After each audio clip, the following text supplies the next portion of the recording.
इसके साथ साथ डियर स्टूडेंट्स डिस्ट्रीब्यूशन की मैंने बात की थी कि दी approach or the movement of drug from systemic circulation to the target tissues. ये टारगेट टिश्यूज हैं, इसको टारगेट सेल बी कहते हैं।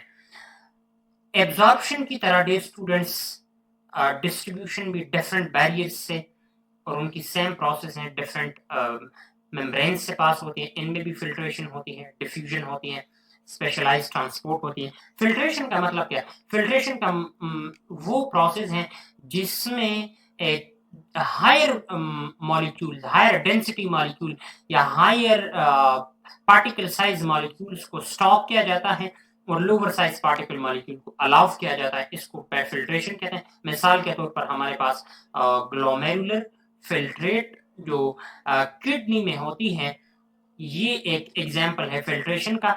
Diffusion higher molecule, higher concentration से लोअर कंसंट्रेशन तक मॉलिक्यूल की moment without the use of energy. Specialised transport का मतलब है ये, इसको एक्टिव ट्रांसपोर्ट कहते हैं। और एक्टिव ट्रांसपोर्ट वो ट्रांसपोर्ट है जिसमें आपको एटीपीज की जो कंजम्पशन है वो करनी पड़ती है। इसमें आपने एटीपीज यूटिलाइज करने होते हैं। इसके साथ साथ रेट और एक्सटेंड। रेट मतलब स्पीड और जो एक्सटेंड है यानी ड्यूरेशन है, ये डिस्ट्रीब्यूशन की डिफरेंट फैक्टर्स पर जो है वो डिपेंडेंट है। मिसाल के तौर पर lipid solubility, ionisation of the drug, blood flow पर, और इसके साथ साथ binding of the drug to plasma protein. Plasma protein में कौन सा है? Specifically albumin. अल्बुमिन के साथ ड्रग जो है वो बॉन्ड बनाती है और बाइंड होकर ब्लड में सर्कुलेशन करती है।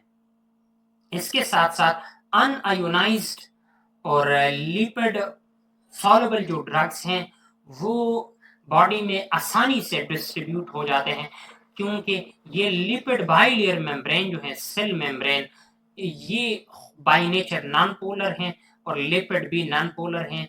And the rule is the same for them, like dissolve like. अब मेटाबॉलिज्म पर मैंने ऑलरेडी बात की है, इसको ट्रांसफॉर्मेशन भी कहते हैं। ये वो प्रोसेस है जिसमें बॉडी में बायोकेमिकल अल्ट्रेशन आ जाती है। बायोकेमिकल अल्ट्रेशन का मतलब बायो मीन लाइफ और लिविंग ऑर्गेनिज्म। लिविंग ऑर्गेनिज्म में जितने भी केमिकल रिएक्शंस होते हैं, उन सब रिएक्शंस को हम क्या कहते हैं? Biochemical reactions. और metabolism is biochemical alteration, is the process of biochemical alteration or chemical reaction। और याद रखें, ड्रग या जितने भी फॉरेन सब्सटेंस बॉडी में आते हैं, बॉडी उसको अननोन समझती है, और जब अननोन समझती है फॉरेन सब्सटेंसेस कंसिडर करके उनको इनएक्टिवेट करती है, यानी बॉडी से उसको एलिमिनेट करती है, खत्म करती है थ्रू डिफरेंट बायोकेमिकल रिएक्शन। ये मेटाबॉलिज्म इसलिए होती है कि ये डिफरेंट जो हमारे पास फॉरेन सब्सटेंसेस हैं वो इनएक्टिवेट हो जाएं बॉडी में और फिर उनकी एलिमिनेशन हो जाए। ये प्रोसेस ड्रग को मोर पोलर करती है। मोर पोलर क्यों करती है? कि वो वाटर सॉल्युबल हो जाए, और जब वो वाटर सॉल्युबल हो जाए तो वो किडनी से आसानी से एक्सक्रीट हो जाएगी। इसके साथ साथ याद रखें कि कुछ ड्रग्स जो हैं वो लार्जली अनचेंज्ड रहते हैं यूरिन में, याद रखें। और ये कैसे होते हैं? ये ऐसे ड्रग्स होते हैं हमारे पास जो कि दोनों नेचर्स के होते हैं, पोलर नेचर भी रखती हैं और इसके साथ साथ इनकी जो नेचर है वो नॉन पोलर भी होती हैं। तो दोनों नेचर्स रखने की वजह से ये जो है अनचेंज्ड रहती है। मिसाल के तौर पर यहाँ पर जो एटिनोल ड्रग है ना, इनकी पोलर नेचर भी है, नॉन पोलर नेचर भी है। तो ये यूरिन यानी वाटर में भी मूव कर सकती है और ये लिपिड में भी अपनी जो मूवमेंट है वो कर सकती है। इनको स्ट्रक्चर चेंज करने की जरूरत ही नहीं होती है। ड्रग मेनली लीवर के जरिए मेटाबोलाइज होती है, some of them through kidney, lungs और ब्लड। इनके जरिए भी मेटाबॉलिज्म हो सकती है डिफरेंट ड्रग्स की। अब दो फेजेस हैं ड्रग की मेटाबॉलिज्म के लिए। उनकी जो फेज 1 को नॉन सिंथेटिक रिएक्शन भी कहते हैं। नॉन सिंथेटिक रिएक्शन वो रिएक्शन है जिसमें एक ड्रग को मोर पोलर मेटाबोलाइट में कन्वर्ट किया जाता है। उसमें ऑक्सीडेशन के थ्रू, रिडक्शन के थ्रू और हाइड्रोलिसिस के थ्रू। हाइड्रोलिसिस, अब ऑक्सीडेशन क्या है? The addition of oxygen to a molecule, the removal of hydrogen from a molecule is known as oxidation. The addition of oxygen to a molecule is known as oxidation. अब reduction का क्या मतलब है? Reduction mean the removal of oxygen from a molecule and the addition of hydrogen to a molecule is known as reduction, and hydrolysis means the removal of water is known as hydrolysis. ये तीन तरीके हैं जिसमें phase 1 या non synthetic reactions में drug को more polar form में convert किया जाता है थ्रू ऑक्सीडेशन, रिडक्शन और हाइड्रोलिसिस। एमसीक्यूज के लिए ये पॉइंट याद रखें, हाईलाइट करें इसको। और अब अगर मेटाबोलाइट्स जो हैं वो स्टिल वाटर सॉल्युबल नहीं है तो फिर वो फेज 2 में चले जाते हैं, और फेज 2 हमारे पास सिंथेटिक रिएक्शंस होते हैं। सिंथेटिक रिएक्शन, वो इस रिएक्शन में वाटर सॉल्युबल जो सब्सटेंसेस होते हैं, ये वाटर सॉल्युबल सब्सटेंसेस जो कि बॉडी में अवेलेबल है, मिसाल के तौर पर उसमें हमारे पास ग्लूकोयूरेनिक एसिड, सल्फ्यूरिक एसिड और इसके साथ साथ हमारे पास amino acid, the building blocks of protein, ये जो अवेलेबल होते हैं ये ड्रग के साथ बॉन्ड बनाते हैं और इस ड्रग को हाईली पोलर कंपाउंड बना देते हैं। जब ये ड्रग हाईली पोलर कंपाउंड बन जाएगा तो ये वाटर सॉल्युबल हो जाएगा, और जब वाटर सॉल्युबल हो जाएगा तो किडनी के जरिए इसकी जो एक्सक्रीशन है या रिमूवल है वो आसान हो जाएगी। लेकिन लार्ज मॉलिक्यूल जो कि किडनी उसको एक्सक्रीट नहीं कर सकती, क्योंकि किडनी का काम क्या है, मैंने पहले भी बताया थोड़ी देर पहले, फिल्ट्रेशन। फिल्ट्रेशन का काम ये है, फिल्ट्रेशन का मतलब कि वो हायर डेंसिटी मॉलिक्यूल और हायर साइज मॉलिक्यूल को स्टॉप कर देते हैं।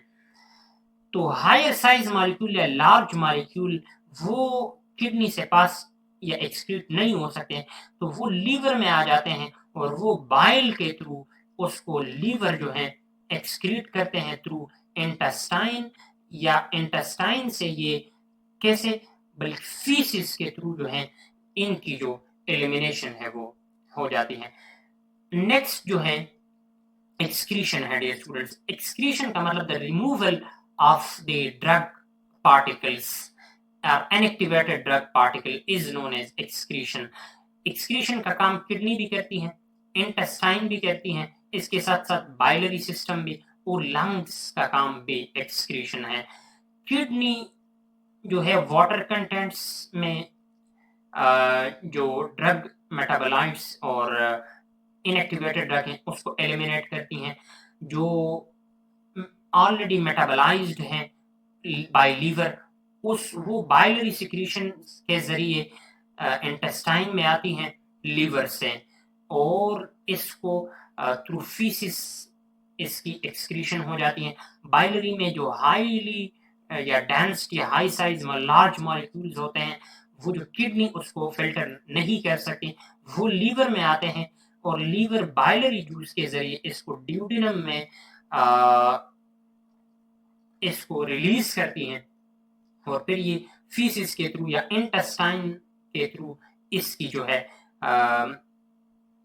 एक्सक्रीशन हो जाती है। और कुछ लंग्स के जरिए वो ड्रग्स जो वोलेटाइल होते हैं, वो सारे ड्रग्स जो हैं वो लंग्स के जरिए उनकी एक्सक्रीशन होती है। इस पर इंशाल्लाह ये बहुत इंटरेस्टिंग है, इस पे अलग शॉर्ट वीडियो इंशाल्लाह बनाऊंगा। Drug in small amounts are excreted, ये सलाइवा में, स्वेट में और मिल्क में भी स्मॉल अमाउंट में इनकी एक्सक्रीशन। अब रीनल एक्सक्रीशन क्या है? Kidney is the most important organ for drug excretion. Highly lipid soluble drugs are reabsorbed in the renal tubule.